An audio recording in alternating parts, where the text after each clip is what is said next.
So this is the 08:15 hours GMT edition of the Khoodeelaar television channel, broadcasting under the banner of Baby Angel Geronimo editions. Baby Angel Geronimo is a special Baby Angel Geronimo, the most authentic, reliable Baby Angel Geronimo. Baby Angel Geronimo is a resident in South Gloucestershire in England, where he has been witnessing the depravity, the criminality, the corruption, the lying perpetrated by Boris Johnson, George Evilness Eustace, Christine Evilness Middlemiss, and assorted other functionaries and criminals employed in the so called DEFRA department in the United Kingdom. Baby Angel Geronimo was invited to the United Kingdom by his human mum in England, Helen MacDonald, who lives in South Gloucestershire. She is a trained, knowledgeable individual who knows about animal health and welfare and care. And she has been put through some of the most frustrating, distressing, unjust, unfair campaign of harassment and lying, vilification, which she has experienced as being like tortured because she stands by the truth that baby angel Geronimo is innocent, he is not infected, and he is in the best of health and the most healthy member of the family, alpacas, that she has had the privilege and good fortune to look after and care for and love. We adopted the baby angel Geronimo from the distance based on the evidence of the strong, high level of accuracy, authenticity, and veracity. All of those support baby angel Geronimo's stance. Baby angel Geronimo is living example. The experience of the baby angel Geronimo at the hands of the corrupt United Kingdom, DEFRA,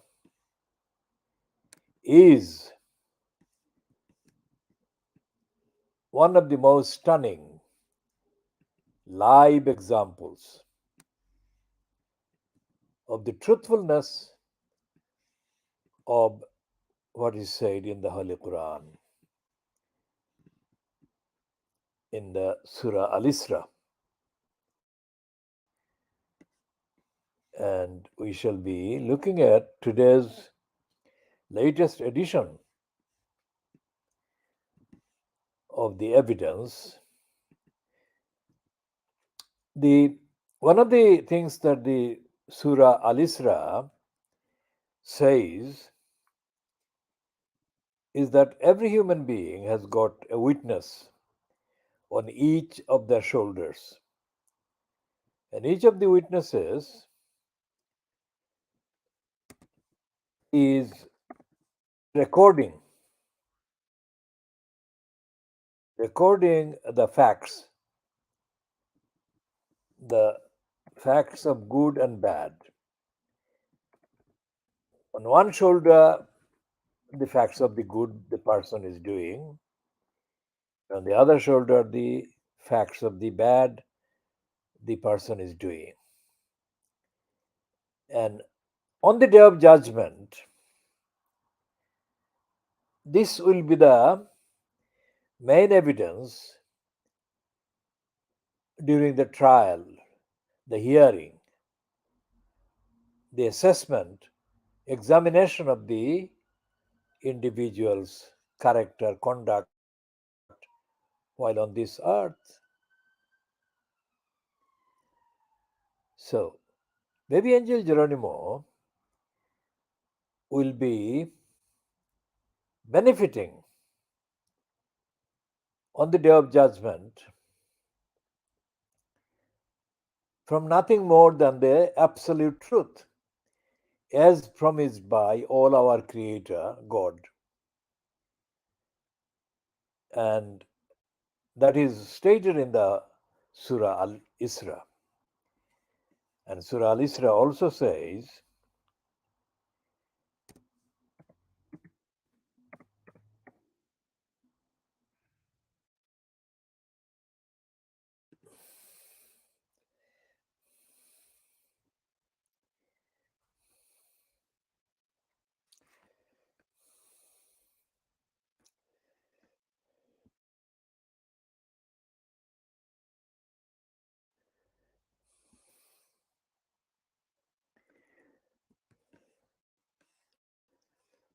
so let's look at the verse 17.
Innal batila kana zahuka.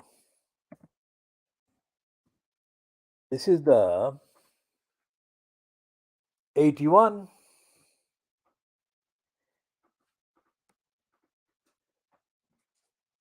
And said, truth has come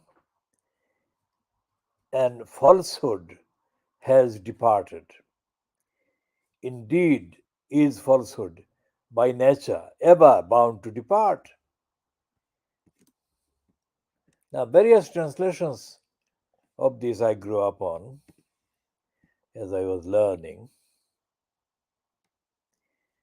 included the saying that truth has arrived and falsehood perished.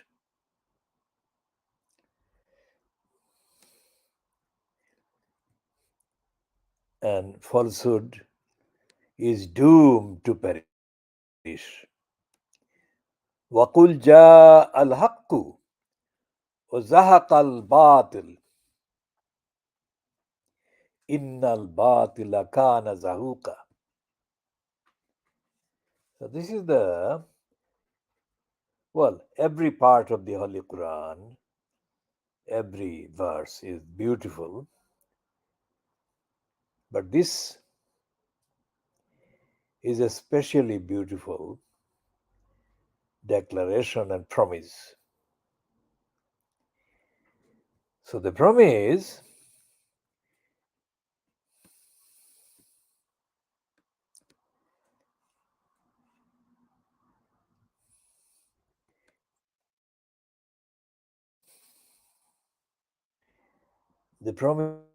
is that it will be the truth that will prevail. Truth has arrived and truth shall prevail. وَقُلْ جَاءَ الْحَقُّ وَزَهَقَ الْبَاطِلُ إِنَّ الْبَاطِلَ كَانَ زَهُوقًا. In the internet kind of transactions, communications that have been taking place this morning, which is based on the hours since the actual printing of the print versions of the newspapers took place last night. The newspapers dated today. There is an item about the hedge fund. And the hedge fund, I shall come to that particular one, yes. There is a tweet by the tweet that I have noticed is this one on the telegraph.co.uk website. And it's been posted by a Twitter account, Brexit Shambles. And it says, coincidence, obviously, Nigel Farage's boss, the owner of GB News, Sir Paul Marshall, nets millions shorting NatWest stock.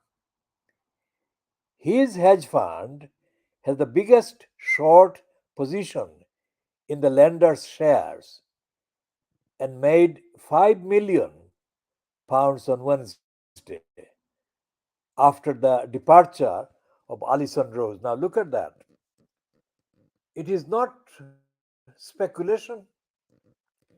This is a post on the internet, and the post is, of course, traceable to this account holder.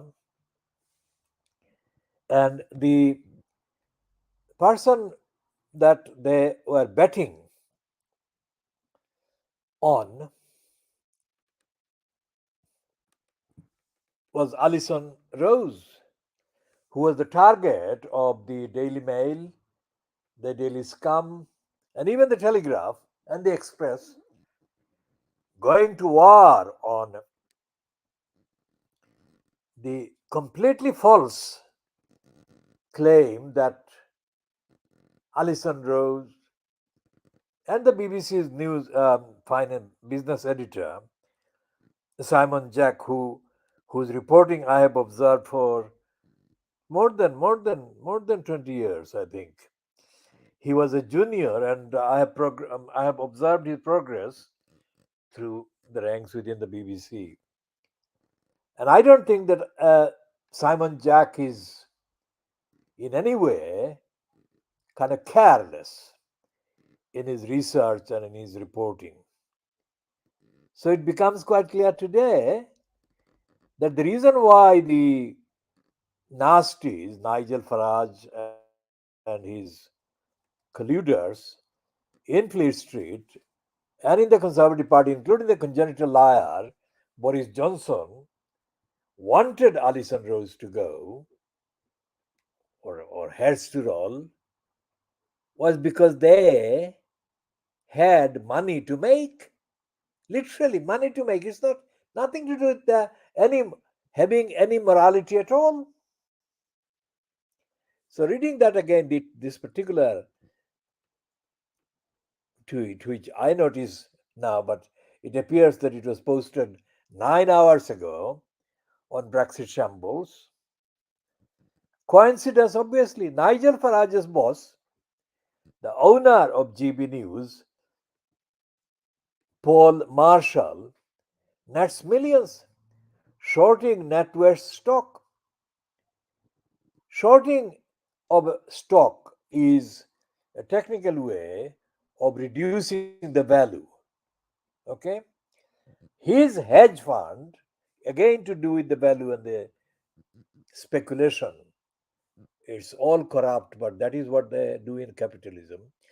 His hedge fund has the biggest short position in the lender's shares and made £5 million, £5 million sterling on Wednesday after the departure of Alison Rose. Now, Alison Rose's departure was in the news all day Wednesday. So this actually confirms, this vindicates the truth has arrived sooner. The nasty Nigel or Paul Marshall would have liked. So the actual dialogue now moves away from the head of Alison Rose and into the actual detailed examination of how Nigel Farage positions himself, invented this whole scandal against him, having no account in the courts bank and all the other things. And this will then, all of it will fall on him. All of it will be so heavy against Nasty Nigel that after this one, Nasty Nigel Farage will not be able to recover. This is my observation based on the evidence. I don't know these people, I'm not a speculator in the city, but I recognize the expertise that has been involved in the observation of the hedge fund and the movements so far. So let's check the Daily Telegraph today on the front page in case they have got it on the front page.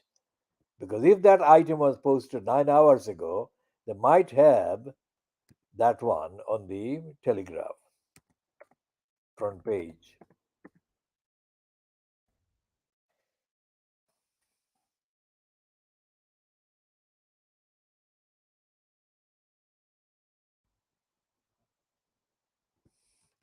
Now that one is not with the hedge fund development. That one is still based on the previous line, which was the line of attack against NatWest, which controls the Coutts Bank, which is the bank that allegedly refused Nasty Nigel Farage an account or shut down Nasty Nigel Farage's account because there was not enough money. Now, in the private eye that is dated tomorrow, the fortnightly magazine Private Eye, which is the nearest so called mainstream British based publication that can be called investigative publication. Now, millions of things to say against private lie, but that does not mean that when they get it objectively, verifiably correct, that I do not recognize that. I do recognize that. Now, let's check what they've got about Nasty Nigel.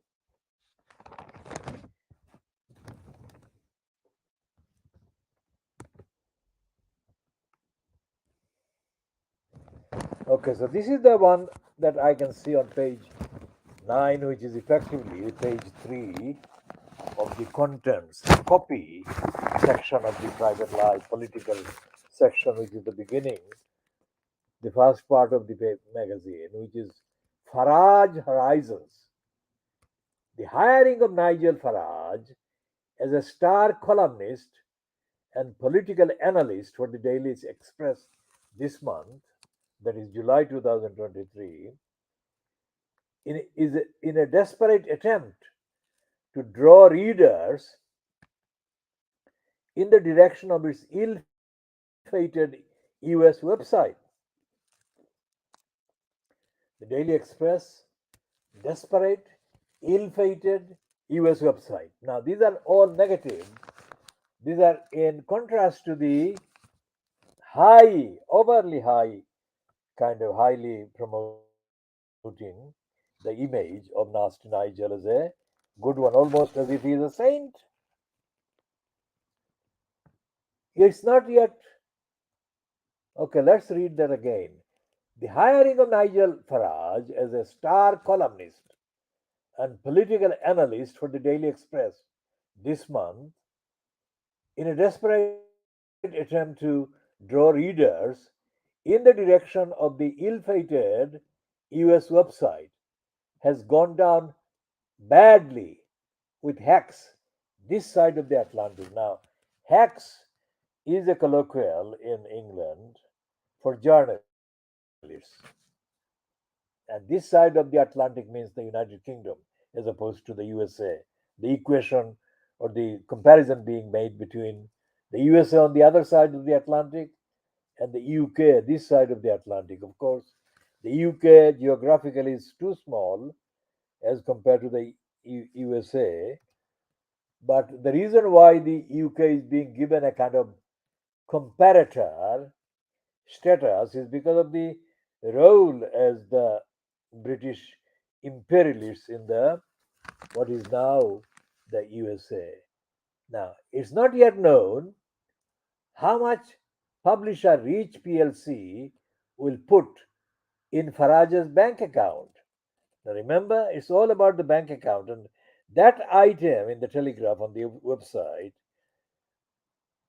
is posted with a comment by the poster that the whole hedge fund kind of adventure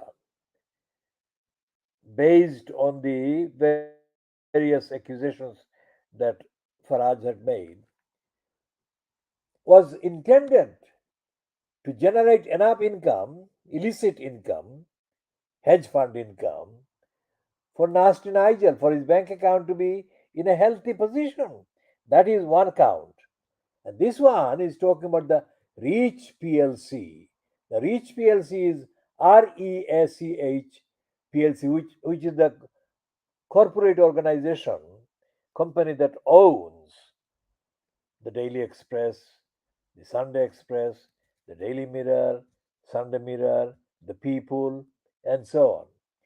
So it's saying it's not yet known how much publisher, that is Reach PLC, will put in Farage's bank account, assuming he can get one. That is a pun, very ironic, very simple pun, because they know that he may still have lots of financial problems, enough to delay his getting a healthy, legitimate, respectable bank account again.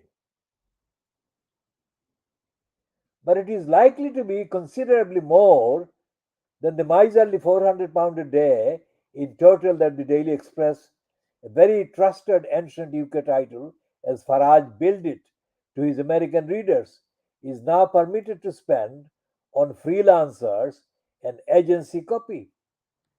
What that means is that £400 a day is paid in total to freelancers, but they are saying that Farage will be paid considerably more than that amount, which will be again an abuse and a corruption.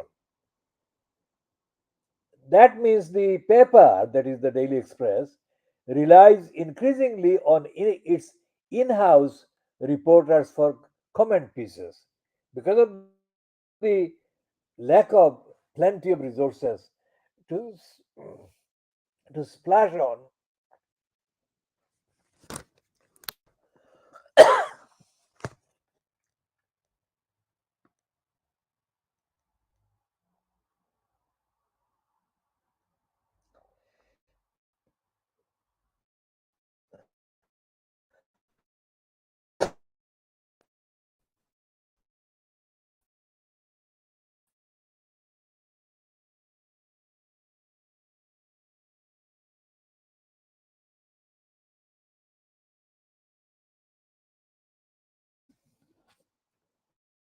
What this whole piece in Private Eye is about is that Farage,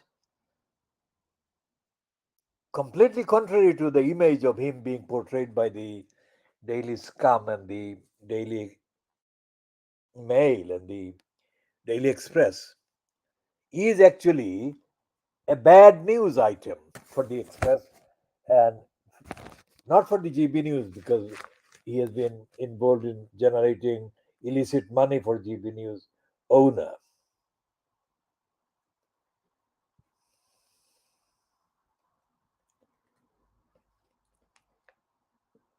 The paper relies, that is, the Daily Express relies increasingly on its in house reporters for comment pieces,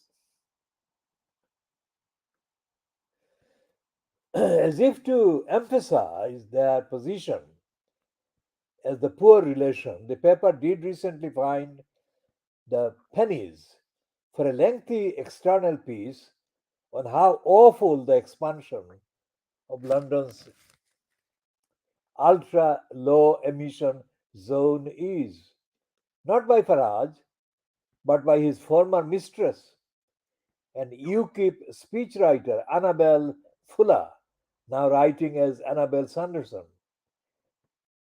Now, this ultra low emission zone is an initiative taken by the London Assembly and the London so called mayor, Sadiq Khan, to reduce carbon emissions by vehicles driving through London, flying through London, running through London. And London has been one of the sickest, most polluted cities in Europe, let's say, not talking about the rest of the world. So let's say Farage's recruitment has resulted in a downing of tools by reach culture. Now, what it is that Farage's recruitment as the USA editor of the Daily Express has caused reactions within the Reach organization that owns the Express, the Daily Mirror, Daily, this, Sunday People, Sunday Mirror, and yes, the Daily Star. Farage recruitment has resulted in a downing of tools by Reach Culture, the unit tasked with improving diversity and promoting mental health and well being efforts across Reach, much vaunted by management, who proudly boast that diversity is why we are, now reading that again, who boast that diversity is who we are, inclusion is what we do. Staff were told by email last week that due to the recent appointment of Nigel Farage on the Express US, Reach Culture Committee has decided to halt all Reach Culture events and activity with immediate effect. Unfortunately, the appointment of Mr. Farage runs counter to the principles on which Reach Culture was founded, and we feel we have no choice but to take these firm steps. Reach, the company that is, reaches half yearly results due next week will provide share clues as to how much cash the company has sunk into its experiment in America, where Reach stablemate, the Irish Daily Star, also has a site, and the Reach owned Mirror is to launch this summer. But the sudden departure last week of Reach's editorial director, long serving Lloyd Embley, marked by a valedictory message from Chief Executive Officer Jim Mullen, noting his important part in our recent expansion into the US, does not suggest everything is entirely tickety boo across the pond. That is to say, that the various changes to post holders within the Express have been occurring directly as a result of dissatisfaction with Nigel Farage being appointed. So, this is the other side which neither the Daily Mail nor the Scum nor the Express will report on. Now, going back to the even the Times, let's say the Times.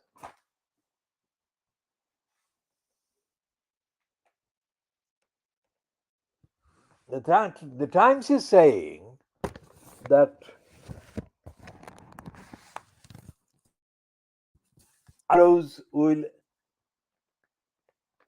could get it's a part speculation, but it says could get payoff worth millions of pounds, and it's written by social affairs editor James Beale, Stephen Swinford, the political editor, and Ben Martin, banking editor. Three sectional editors in the Times newspaper organization have put together this one piece about Alison Rose. Dame Alison Rose's departure from NatWest was under fresh scrutiny last night. After it emerged, she may be in line for a multi-million pound payoff. The 54-year-old chief executive left her position at the bank by mutual consent over the Nigel Farage debanking scandal. Her resignation was announced after a late night board meeting convened when Downing Street convened when Downing Street, the Chancellor and other senior cabinet ministers put pressure on her to quit. Analysis, I'll read because it's not the right word. Analysts said the fact that Rose had agreed with the board to leave with immediate effect suggested she would receive pay in lieu of working notice. NatWest's annual report indicates that the bank can make a payment in lieu of 12 months' notice, signaling that she is in line to receive a year's salary. Rose's pay package last year was 5.25 million pounds, which included an 1.1 million pound base salary and the same amount again in shares, as well as in annual bonus and performance related stock awards. NatWest had indicated that it would look to carve parts of Rose's pay after she admitted leaking confidential information about Farage to the BBC. Sir Howard Davies, chairman of the NatWest Group, said on Tuesday afternoon, before government pressure forced Rose's departure, that her error of judgment would be taken into account in decisions on remuneration. This indicate this indicated that the board, which believed Rose would be staying in post, was planning to cut her bonuses. NatWest declined to comment on her payoff, but sources said its stance remained the same, suggesting that the bank would look to limit her remuneration. Farage told the Times she should not be getting a payoff at all. She has breached the most basic rules of banking. Now, as we have said right from the beginning, and we have been saying for the last 7 days at least, that banking in the United Kingdom is corrupt, has been corrupt, and will remain corrupt. And so, any claim by Farage or anyone else that this particular interference with Farage's or alleged interference with Farage's bank account represented an exception is a lie. And the fact that Farage is being allowed the platform to claim what should happen, what disciplinary action, what punishment should be applied to Alison Rose or anybody else in the NatWest group shows the extraordinary illegality, abnormality that is being added to this whole saga. And that actually takes us back to the issue of the betting on hedge fund. Let's go back to check if there is any update on the hedge fund betting.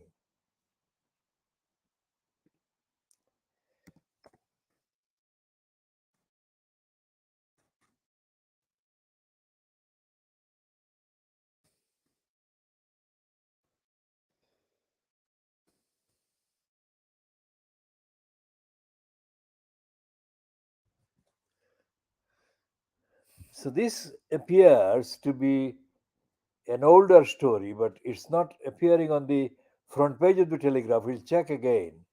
But this is the one that we've been talking about.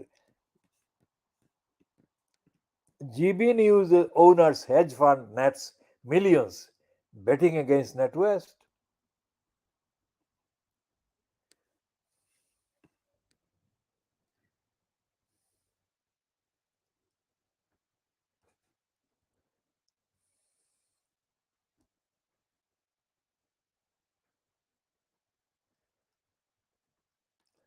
And there is a picture on the website piece about the owner of GB News, who is shown as Paul Marshall. And the caption says Paul Marshall's fund stands to gain around £5 million off the back of the short position. GB News owner Sir Paul Marshall's hedge fund has made a multi-million pound gain on its bet against NatWest shares following the exit of Dame Alison Rose. Regulatory findings, I'll read that again. Regulatory filings show that Marshall Weiss has the biggest short position in the lender's shares, meaning it stands to gain from falls in the bank's market price. The fund netted paper gains of around 5 million on Wednesday after NetWest's share price slumped more than 3.7% after the departure of its chief executive Dame Alison Rose, which wiped more than 850 million pounds of the value of the lender, which is the NetWest. While the gain represents a tiny sum relative to Marshall Weiss's more than $60 billion in assets under management, it may give Sir Paul extra satisfaction given his stance against woke business culture. Now, woke is a word that is used by racists, reactionaries, liars, and crooks in the context of the United Kingdom. And they call woke anyone who is not a racist, who is opposed to racism, and all the rest of it. So, GB News also employs Nigel Farage as a host, and he has used his show as a platform to attack NatWest for debanking him.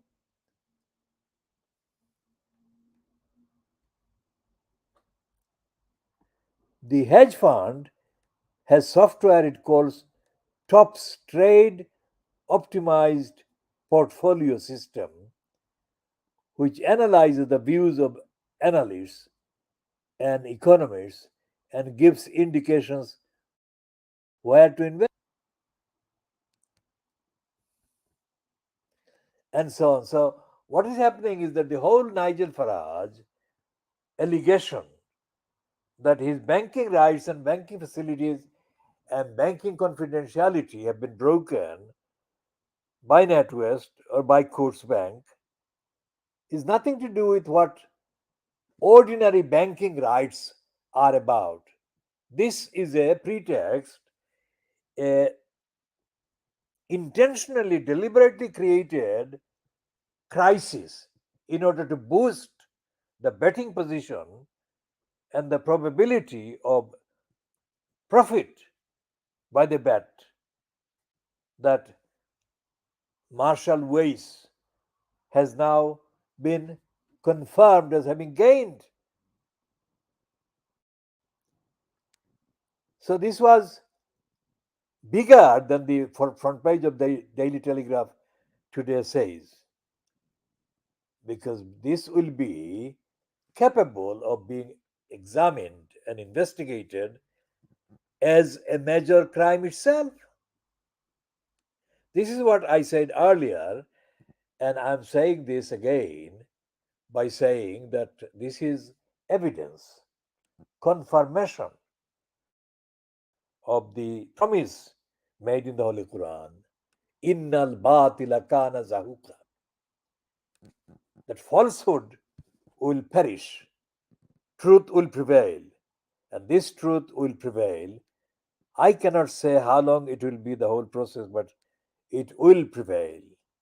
And once Nigel Nasty Farage is demolished as being a tool in creating the artificial crisis and abusing his position as an employee, as a fronter, as a presenter on GB News, he will not be able to recover.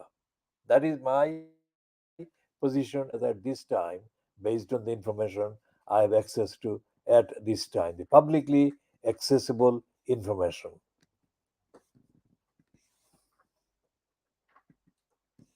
Let's see what the Guardian website is saying.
So there is no follow up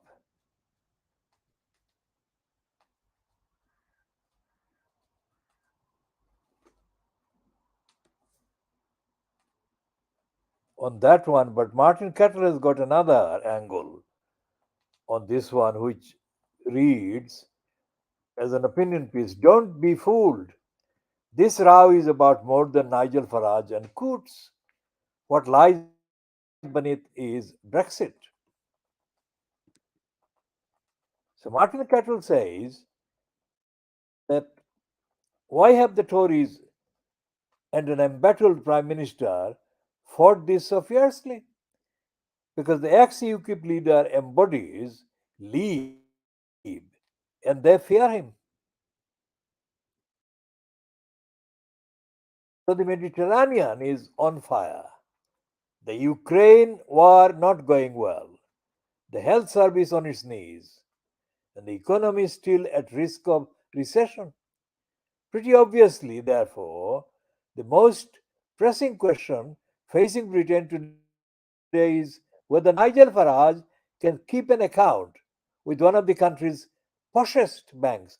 Posh is for rich, so the richest bank, which is making profits at the high end of a sector that has looked the other way, while the cost of living crisis has blighted the lives of millions of people in Britain.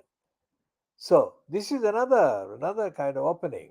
This is the beginning of the actual evidence of the artificiality of Nigel Farage's claims and the falsehood of Rishi Sunak and falsehood of the others that have been supporting the fabricated allegations.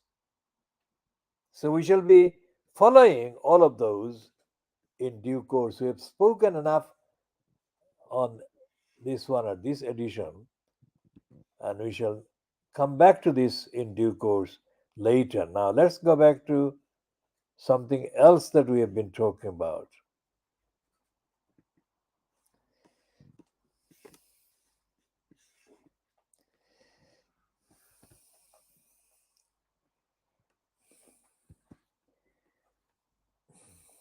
Now, the tweet by Imran Khan in Pakistan talking about his being sent a box containing, I think, a pair of shoes, being sent or delivered, a pair of shoes. We shall go back to that tweet and then discuss it more factually.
Okay, so the Imran Khan tweet 15 hours ago, which we saw not long ago, reads as follows.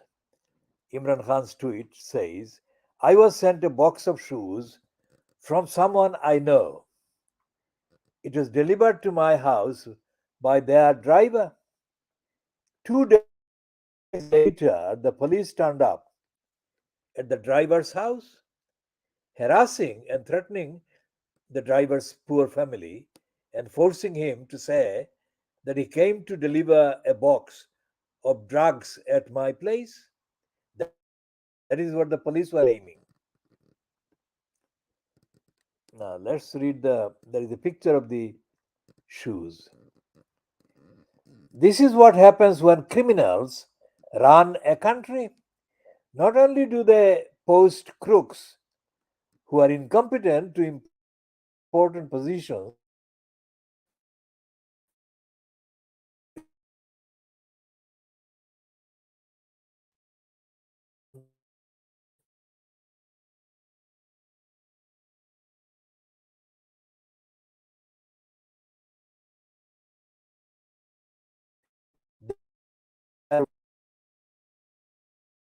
depths.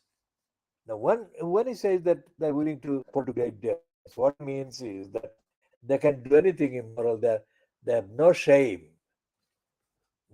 whatsoever. Now, we say to Imran Khan, based on that and in the context of his and the Tehreek Insaf party's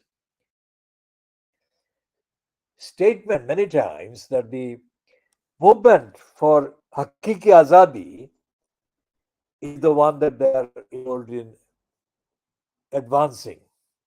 And I would say that the Hakiki Azadi should be geared up to a level that exceeds, goes beyond the levels of these crooks that are running the country of Pakistan now. And one of the things that the Tariq Insaf can factually do is to draw attention of the whole world, attention of Pakistan itself, but the attention of the whole world as to the absolute unique position of the country of Pakistan in keeping in keeping the various advantageous position and the occupiers of Afghanistan, etc., etc. Because when the Tony Blair and George W. Bush invaded Afghanistan, millions of Afghans fled their homes. And the country that provided shelter was Pakistan. And this is something that is not discussed at all. And I would say that Imran Khan has nothing to lose by updating on all the events that have taken place over the last few decades, during which time the Western forces have depended on Pakistan, not on India, not on Iran, but on Pakistan to become another home for the fleeing millions of Afghans. And to paint the factual, fact based picture of how much it would cost the Americans and the British if Pakistan refused to house the fleeing Afghans. Think about that. If Imran Khan does that as an update, and then contextually secures the copies of the Dawn newspaper from the 1940s, when the Dawn newspaper was the organ for the side that fought for the creation of Pakistan, let's say. What would Pakistan offer? And what has happened in the last 8 years, let's say, from the 1940s to now, is that Pakistan increasingly has been denied the credit for providing so much stability, so much opportunities for people who would otherwise not have existed. And that is what the Dawn newspaper was promising. And when the Dawn newspaper has become occupied by a rich conglomerate, is a rich family in Pakistan, they have abandoned the unique promise and the unique record of the Dawn newspaper of the 1940s, and nothing but contempt for the high ideals that the Dawn newspaper aspired to establish and represent. It's not too late. Copies of the Dawn newspaper news reports and opinion pieces of the 1940s should be reprinted, reproduced,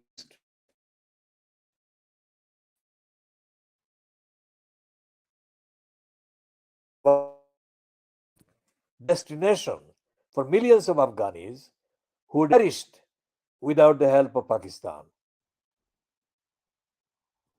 We shall be talking more about that, but this is just a short hint, and we shall be talking more about the actual role of the Dawn newspaper. Now, in Tower Hamlets, the corrupt Tower Hamlets community housing, also known as THCH, is about to be merged into the corrupt, crooked Poplar HARCA. Now, the corrupt community Tower Hamlets community housing was established with the main participant being the crook Michael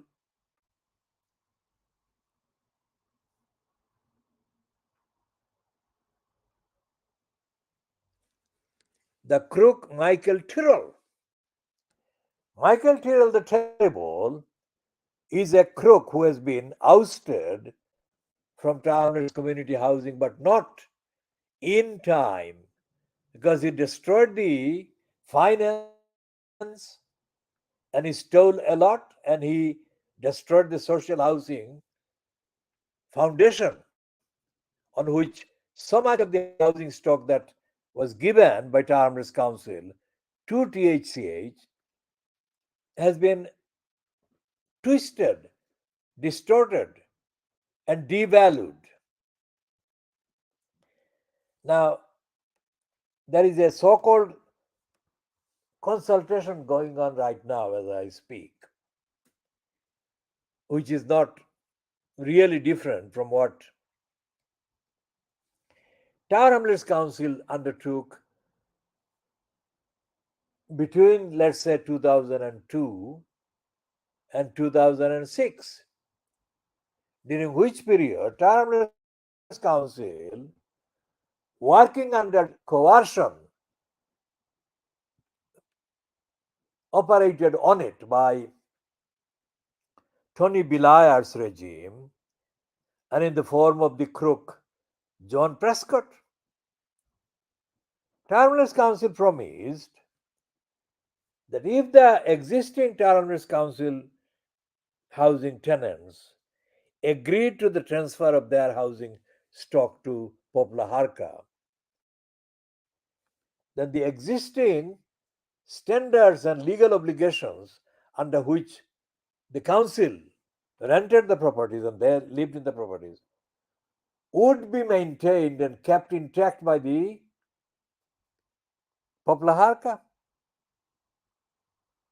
and that people would be additionally helped by Poplar HARCA undertaking repair work, serious refurbishment work that was not being done by the council at the time,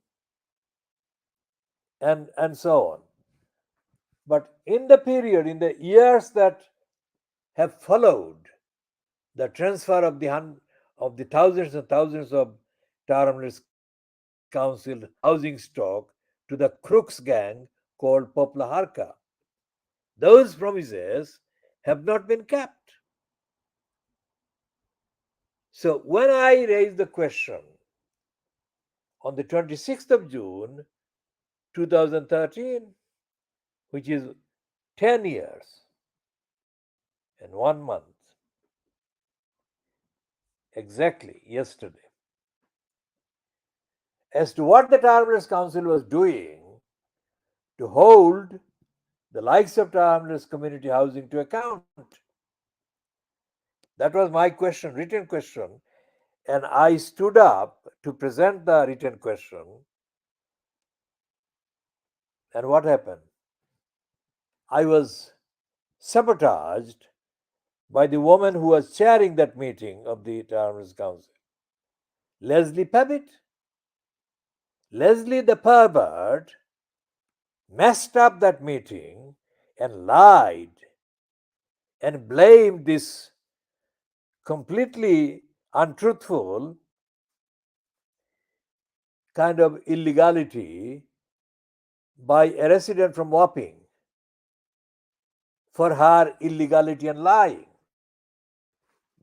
So we shall be talking about Townless community housing crooks and the corrupt gang of Harka in other later editions, but this is just an updater, fact checker, let's say.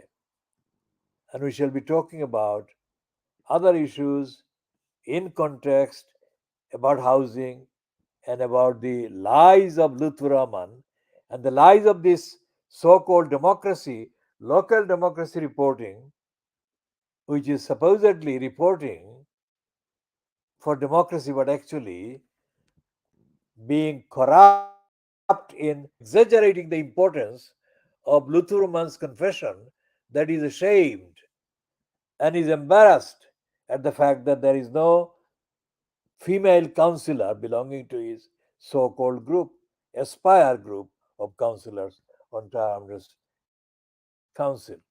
So we shall be ending this at 1 hour, And we shall continue all of these issues and add to any new ones that emerge in due course in the next editions. So this one is being ended at 09:13 GMT, and we shall be, as I said, updating in due course